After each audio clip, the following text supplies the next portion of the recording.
ఈసారి కూడా ఆంధ్రప్రదేశ్లో ఎన్నికలు ఏకపక్షంగా జరిగేలా కనిపిస్తున్నాయి.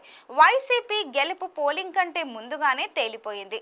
ప్రభుత్వ ఉద్యోగులు వైసీపీకి జై కొట్టారు. ఏపీ వ్యాప్తంగా నేడు నిర్వహించిన పోస్టల్ బ్యాలెట్ ఎన్నికల్లో మెజారిటీ ఉద్యోగులు వైసీపీకి ఓటు వేసినట్లు తెలుస్తుంది. నిన్న నిర్వహించిన హోమ్ ఓటింగ్లో కూడా వైసీపీకే ఓటర్లు పట్టం కట్టినట్టు చెబుతున్నారు.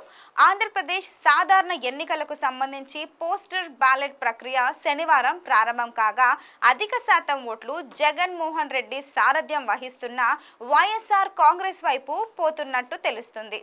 వాస్తవానికి గతంలో చంద్రబాబు ఉద్యోగులను చిన్నచూపు చూడడం, వాళ్లకు జీతాలెందుకు అని అవహేళన చేయడం ఇవన్నీ ఉద్యోగులకు గుర్తున్నాయి. దీంతో పాటు సీఎం వైఎస్ జగన్ అమలు చేస్తున్న గ్యారంటీడ్ పెన్షన్ స్కీమ్ తమకు లాభసాటి అని ఉద్యోగులు భావిస్తున్నారు. చంద్రబాబు ఎప్పుడు ఉద్యోగులకు వ్యతిరేకమే అన్నది అందరికీ తెలిసిందే. చంద్రబాబు మళ్ళీ అధికారంలోకి వస్తే తమకు మరింత నష్టం అని ఉద్యోగులు భయపడుతున్నారు. దీంతో పాటు చంద్రబాబు చెబుతున్న సూపర్ 6 పథకాలను అమలు చేయాలంటే డబ్బు సరిపోదు.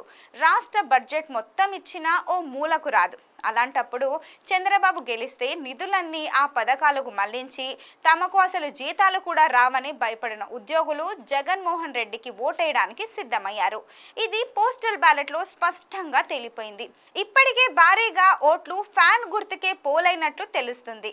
దీనిని బట్టి చూస్తే వైసీపీ గెలుపు నల్లేరుపై నడక అని అర్థమవుతుంది.